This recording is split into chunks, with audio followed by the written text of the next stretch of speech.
There we go. There we go, yes, big one. Yeah, howdy ho, welcome to the channel. And today we are attempting to do a sneaky quick kayak mission before A, I get kicked out of this place, which is possible, or B, the weather rolls in, which is for sure possible. Because today it's not an if the wind and rain will start, it's just a when. Nothing crazy, just 4 rods today, 2 spinning rods, 2 bait casters. And of course the most crucial part to getting to any pond in my native, because this thing is, it's heavy, is my wheels. Oh, I gotta go straight at it. Oh no, that's a no. There we go, leverage. All right, we'll see y'all at the pond. I'm not even there yet. And hope that I don't die of exhaustion on the walk back, because I realized it was downhill all the way so far. Now today is a day that I've actually been looking forward to for a long time, because just like I see somebody over there, this is primarily a bank fishing place. I caught my biggest bass in the entire 100 pond series, a 7.5 pounder from this pond, but I've never seen anybody fish it from a kayak. And maybe it's because it's in a neighborhood and so you don't feel comfortable, but if I get kicked out, so be it. Ask for forgiveness rather than permission. And I also highly doubt anybody's ever live scoped this place, which, let the record state, I don't want to do a whole lot of, but with the conditions, the water temp probably being in the high 40s, it's cold. And all of a sudden this place feels huge once I'm actually on a kayak. I have a good feeling about today. I think I'm gonna catch a big one. There we go. There we go, baby. Oh, I knew it. I had a feeling that what I was seeing on scope were not in fact bass. They were the largest crappie known to man. Holy cow, what a lunker. Do not hook me, please. Yeah.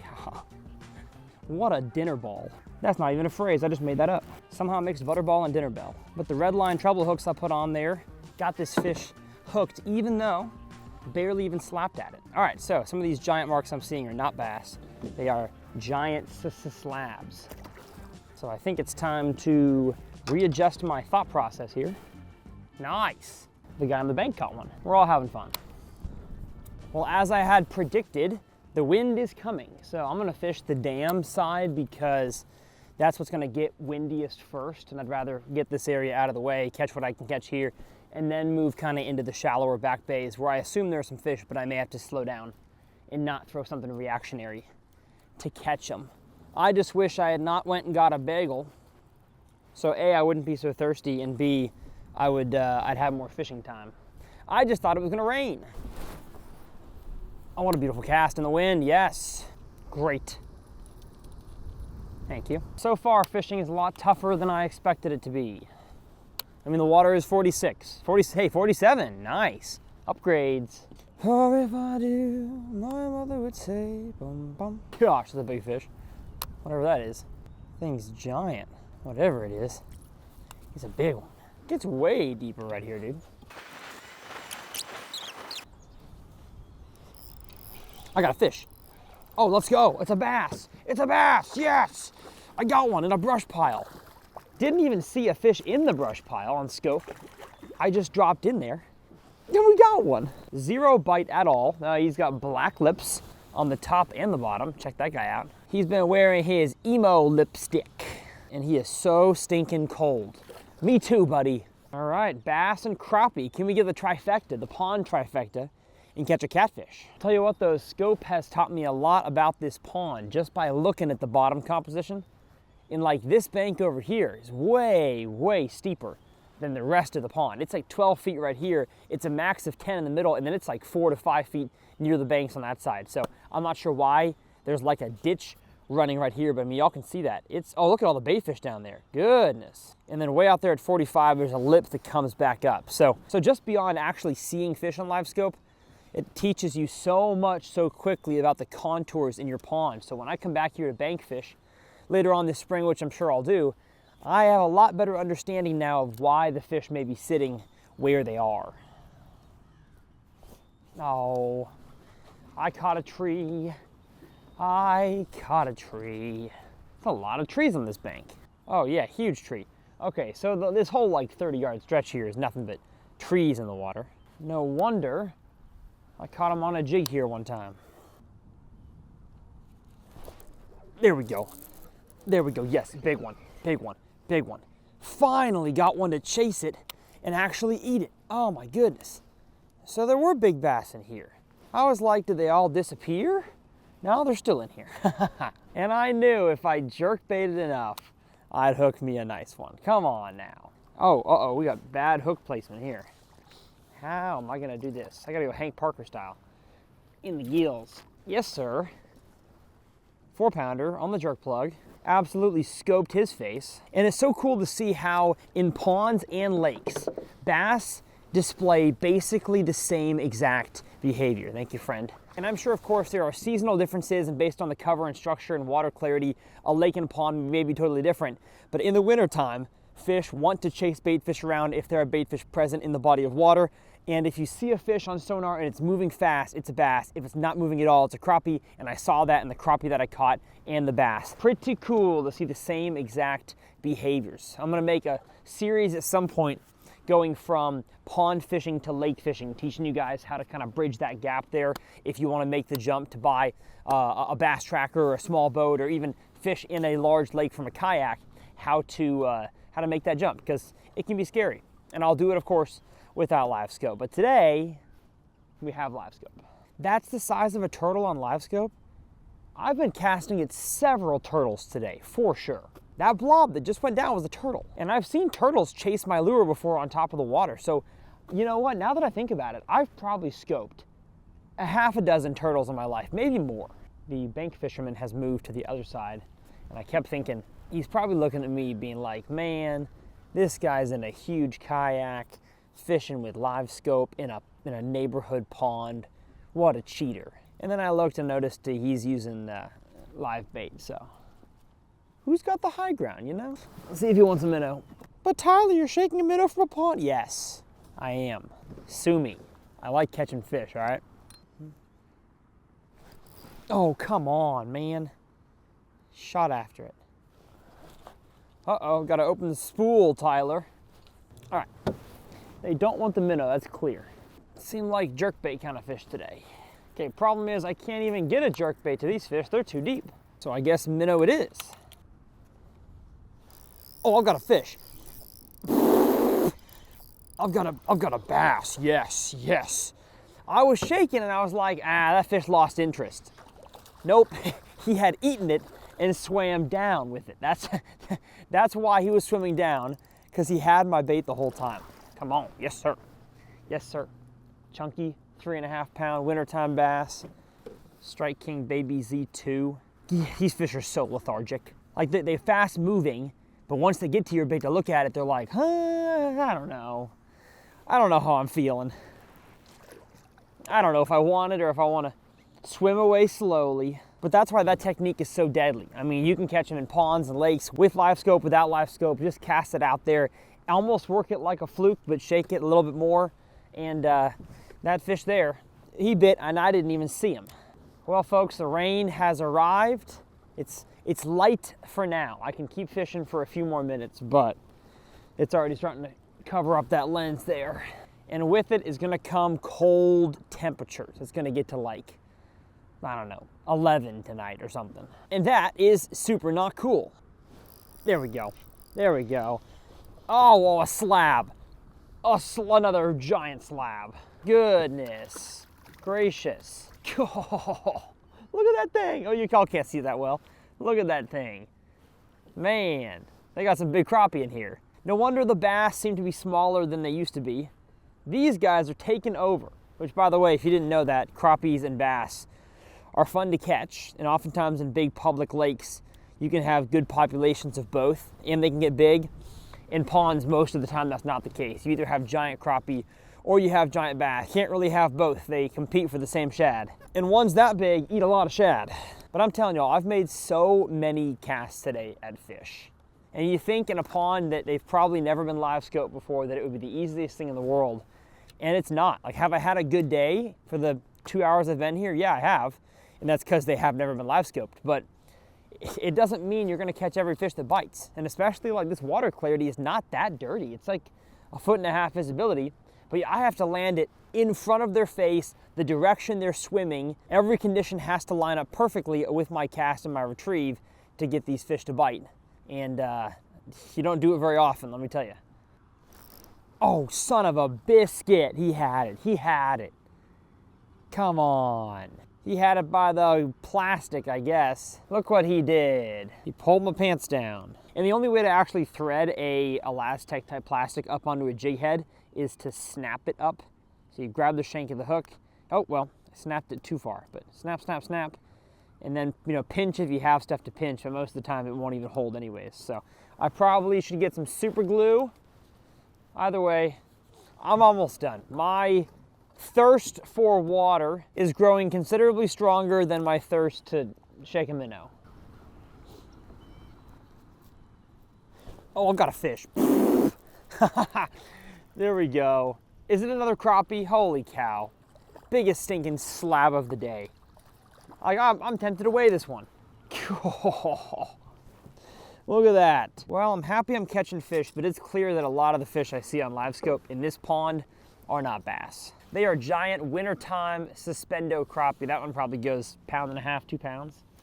Goodness. It's kind of crazy to me that I've never actually caught a crappie in this pond from the bank, even though like this is reachable from the bank.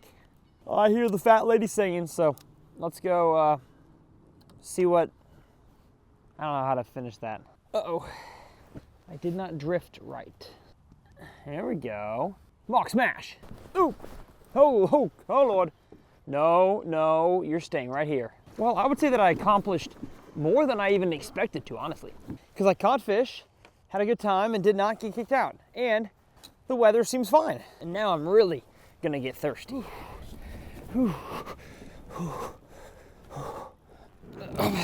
Holy smokes.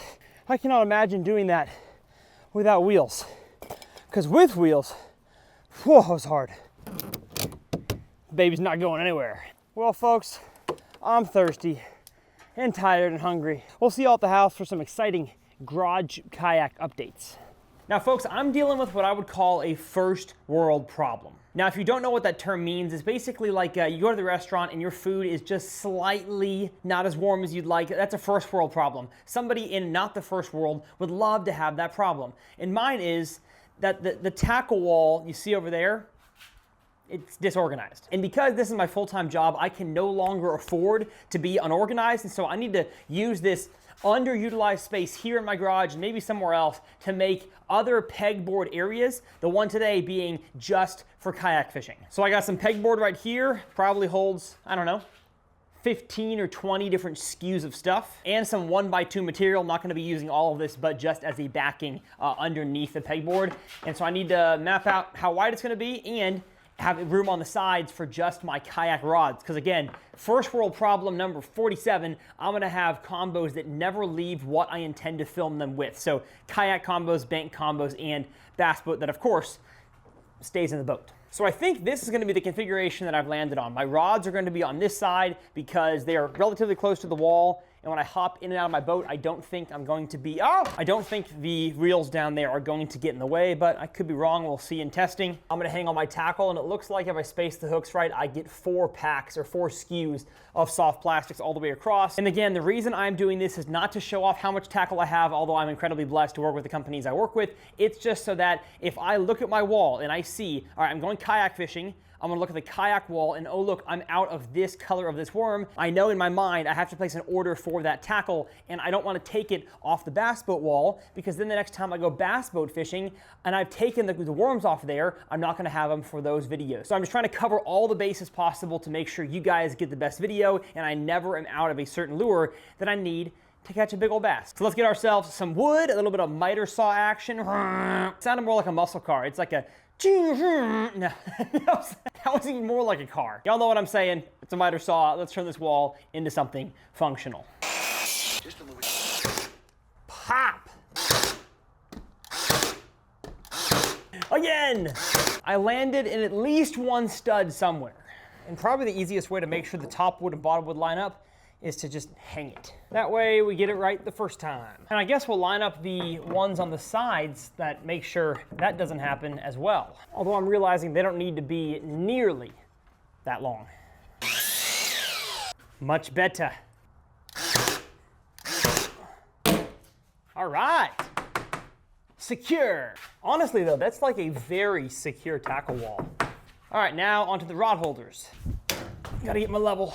Now I'm realizing this storage rack that I put up here is probably a little bit too low. I've got a 7.3 rod right here, and if I'm gonna be putting it on this holder, I don't want the tip to be jammed up into whatever I have stored up there, but I also don't want the butt to be hitting the ground, and I don't have but like 2 inches clearance on each side. So I think that's good right there. Yeah, there we go. Got to get out of the way of the electrical outlet. Oh man, what the heck? Let the record state, I am a man who's handy. I'm not a handy man. That does not look level at all. Dang it. Yeah, how did that, what? Oh man, I don't know. Maybe with this many contact points, I just say, forget the anchors. Like, I'm not hanging a shark rod here. Yeah, that's gonna work. 3 months later, and all my rods fall. Let the record show, for this product, you don't need the anchors. There's 5 screws. And one thing that I've realized about kayak setups is that they need to be shorter. I am not good at setting the hook, especially from a sitting position, with any rod longer than like 7.1 or 7.2. No 7.6, 7.11 rods for me in the kayak. So I've got some new setups here. We'll talk about it in a future video, and some spinning rods somewhere. Now the question is, can I put a rod in here with a rod sock on it? Yes, and honestly, they feel pretty dang solid, so I can fit a few more combos on there, but now it's time to begin the time lapse of putting our tackle on the kayak wall.